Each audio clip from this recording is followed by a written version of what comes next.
Hi mga kasyums! Another day, another vlog na naman po tayo ngayon. Naalala ko may binili palang sugpo si Josawa nung nakarang araw. Kaya yun na lang naisip ko na panggabi namin.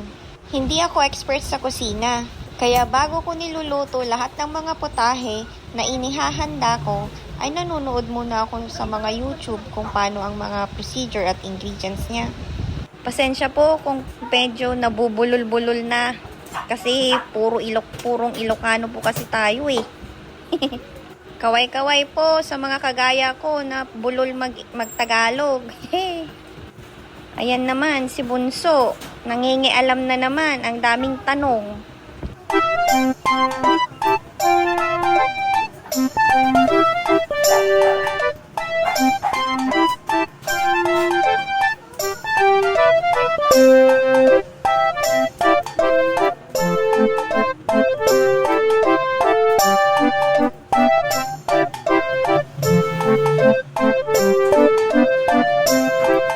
Ang ihahanda pala natin ngayon ay ang paborito ni Josawa, ang alyo olio.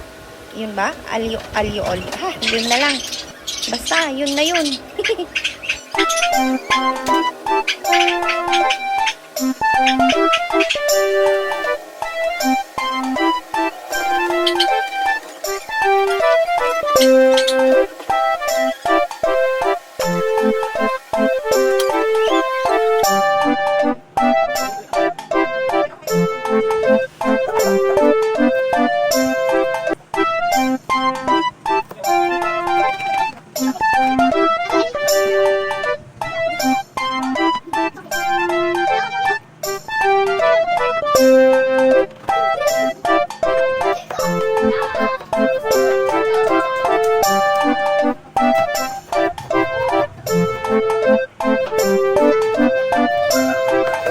Ayun na nga, hiwa-hiwa tayo ng sibuyas. Sunod dyan, bawang.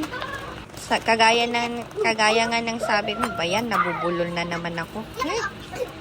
Yun na nga, nakalimutan ko tuloy yung sasabihin ko. Ano ba yun?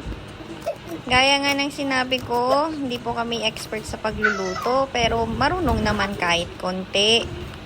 Habang hinihiwa ko pala ang bawang at sibuyas, inutusan ko muna si Josawa bumili ng ibang ingredients. Sinaubusan kami.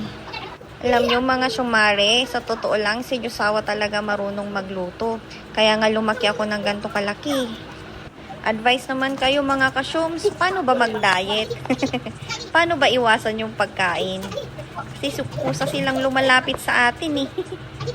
Anyways, alam nyo ba mga kasyums, nasa YouTube ko ano ba yan? Bubulol ulit. Ay! Anyways, sa YouTube ko lang din natutunan na may tinatanggal pala sa likod ng mga shrimps. Akalain nyo yun? May bituka pala sila. Akalain mo yun? Salamat na lang talaga at may mga social medias, no? Marami ka rin naman talagang matututunan. At dumating na nga si Josawa, kaya malapit na tayong magluto. Ayan na nga, prepare ko na ang paggawa ko ng buttered shrimps. Sosyal. May olive oil tayo. Tapos, sunod dyan yung butter. Pagkatapos, kung medyo tunaw na yung butter, pwede na nating ilagay yung shrimp o sugpo. Sunod dyan yung bawang at saka sibuyas. Mga syumare, wag na kayong magtaka ha kung bakit nauna pa yung sugpo kaysa sa bawang at sibuyas. Kasi hindi ko rin alam yun din yung napanood ko sa YouTube. Kaya sundin na lang natin at tignan natin kung ano bang pagkakaiba.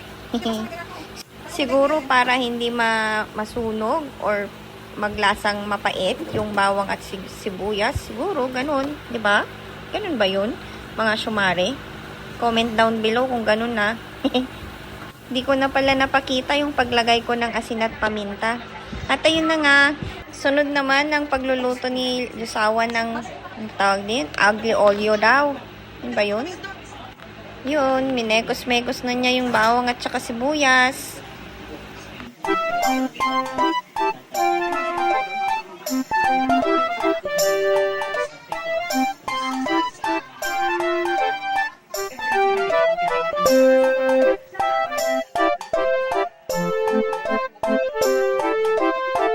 susunod naman yung niluto kong buttered shrimp.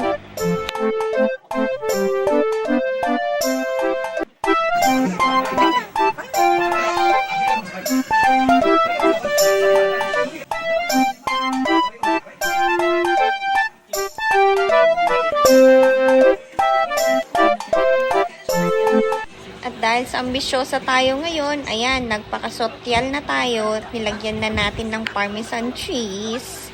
At habang niluluto nga namin yan, nag-aalboroto na yung mga bata kasi gutom na raw. At sa final touch ni Jusawa, lemon naman.